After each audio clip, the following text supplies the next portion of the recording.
Casey. So let's call on some of our friends from the media to join us and to ask their questions. So to everyone also who's tuning in, you can now start recording since this is the Q&A portion of our Global MediaCon. So let's start off our question and answer with Adrian Pangilinan from San Diego, Filipino Cinema and Film Collective from the US in San Diego.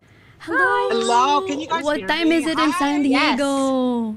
Hello, San Diego. I just wanted to say congratulations, Madam, on your upcoming release of 11:59, especially with being a certified Soul Supreme fan over here. Wow.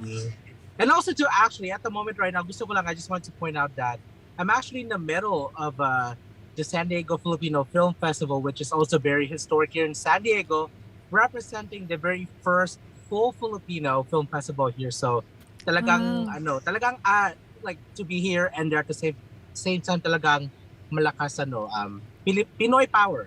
Pinoy power. At so my first question is so with you Casey being in the industry for 10 years, almost 10 years, right? Next year 2022, what Yeah. does 11:59 mean for you and your career? 11:59 is the realization of a vision. Like yung sinabi nga ni Sir Jonathan kanina, parang after my X Factor 2012 stint, the dream was always to go international. The dream was always to represent the country in the world stage of music.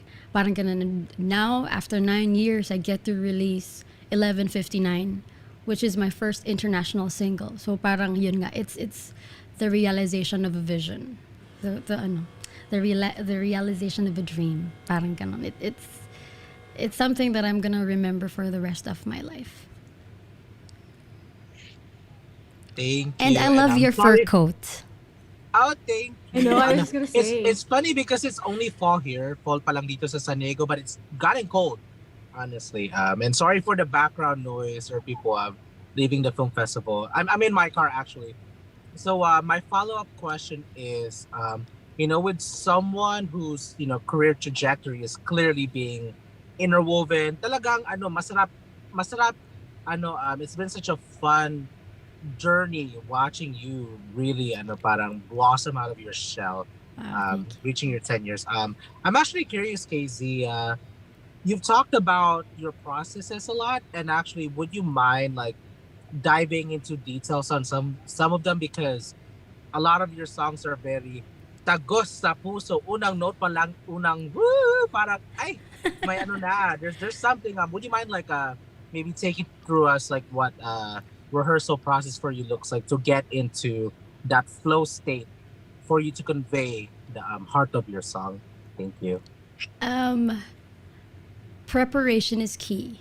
I think every time people say na you look so confident on stage or you don't look like kinakabahan ka when you're on stage, I think the reason is because I'm not hindi siya dahil cocky ako or ano ba yung tawag na to, yung hindi siya kinakabahan kasi wala siyang takot. I have fears, but I think the reason why people think or people see that there is confidence in me whenever I perform is because I have prepared. I did the work before I went on stage. So ibig sabihin nun, when I'm asked to sing a song, especially when it's a song that's not normally part of my repertoire, I always make sure na I have the study. If the study is gonna be coming from someone else, or if they ask me to do a rearrangement, I always make sure na I talk to my musical director. I-discuss ko lahat ng parts ng kanta. Walang part na may iwan. Walang part na hahayaan ko na lang na pwede na yan. Kasi for the people who really know me, alam nila na I hate the term pwede na yan.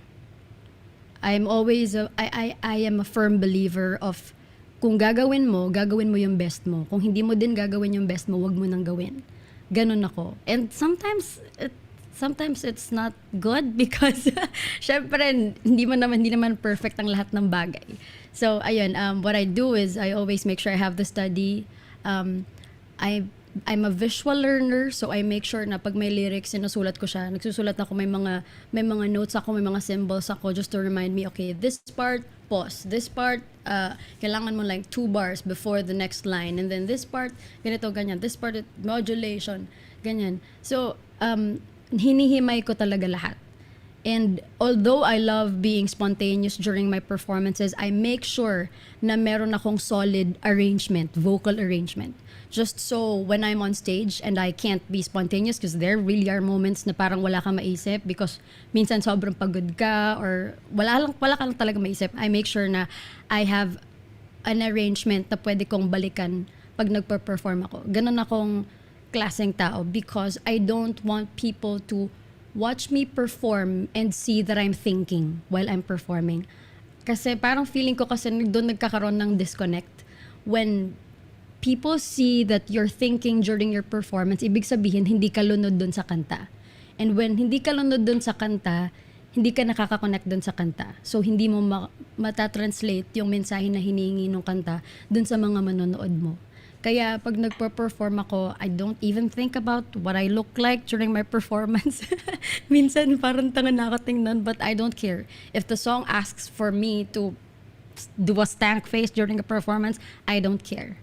Ganon akong klaseng performer. So, yun siguro. Yun yung process talaga. Preparation is key. I always share this to the youngsters na pag humihingi ng mga advice. Ate, what advice can you give us?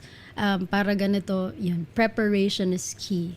Never mo isipin na kahit magaling ka na, kaya mo nang i-wing yan. Hindi. Preparation is key.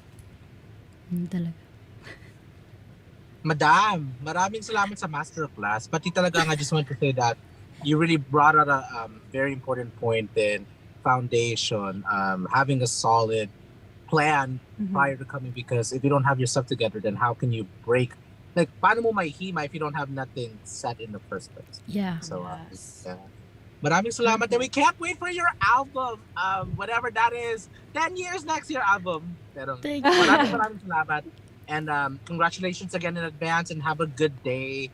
Have a good day, everyone. Thank You you. too. Thank you. so Thanks much, for your time. Adrian. Enjoy Thank the rest of you. the festival. Yes, Salamat. enjoy. And With stay the warm floor. in your fur coat. Yes, Take care. exactly. Thank I you will. so Thank you, much. everyone. Thank you. Take care. But let's keep the ball rolling.